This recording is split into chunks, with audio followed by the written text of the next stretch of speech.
Handa kong ibigay lahat ng yaman sa mundo. Handa akong makipaglaban. Sa kasaysayan ng aming mito, ang kapayapaan ay gustong wasakin ng puwersa ng kaguluhan. Sinakripisyo ni Thor ang kanyang sarili upang mailigtas ang ibang mga mundo kasama ang mundo ng mga tao. Pero nararamdaman ko, parating na ang oras ng isang gaya ni Thor. Kailangan ka ng bagong may-ari sa Mjolnir. Puntahan mo siya sa Midgard. Isa siyang mortal? Siya si Sif, ang diyosa ng pag-ibig at dating asawa ng Yumao kong ama. Hindi ko matatanggap ang mortal na to bilang tagapagmana ng Mjolnir. Hindi ko rin alam kung bakit ako yung napiling tagapagmana nitong martilyo nito. Pero ngayon nasa kamay ko na to. Gagawin ko ang lahat para maging tagapagmana ng karapat-dapat. Dahil alam kong isang malaki tong karangalan. Parang kilala ko yung hawak niya. Ang hammer ni Thor. Sino yung kasama mo dito? Mrs. na lang ang itatawag natin sa kanya. Ang ganda niya!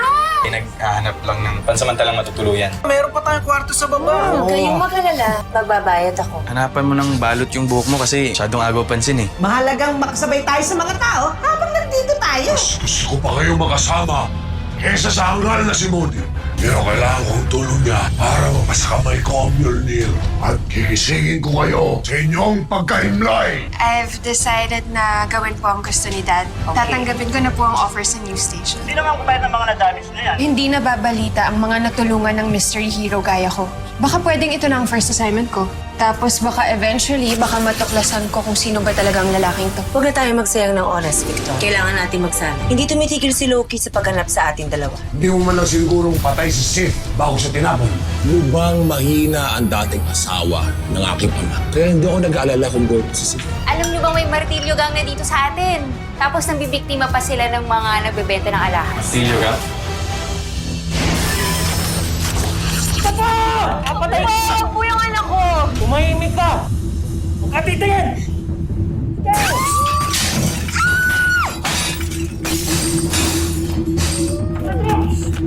Walang magsusubok sa pulis ha! Mahimik ka! Papaputukan kita!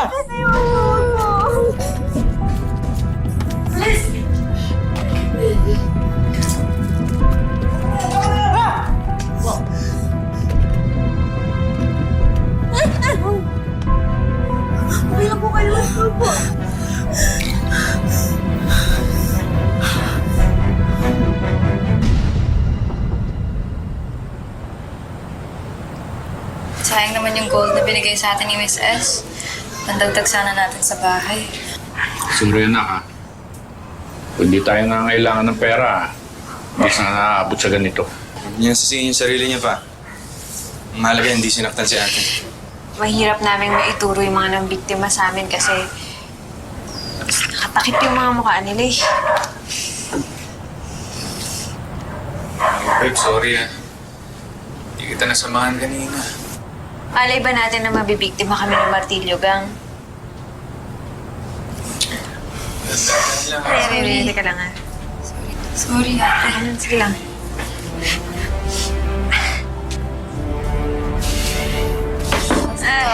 Ikaw? Okay ka lang ba? Nasugatan ka ba? Sana andun ka po kanina, Tito. Ginamit mo po yung powers mo para po natalo ang martilyo gang.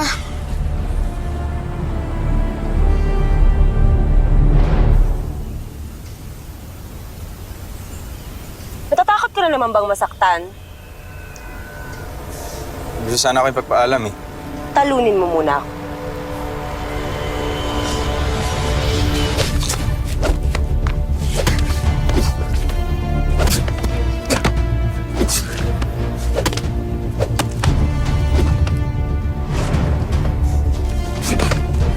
Go, Victor! Kaya mo yan! Ay! SD! Mahal na Diyosa pala! Talunin mo siya! Go! Mag-usap muna kasi tayo. Hindi mo pa ako natatalo.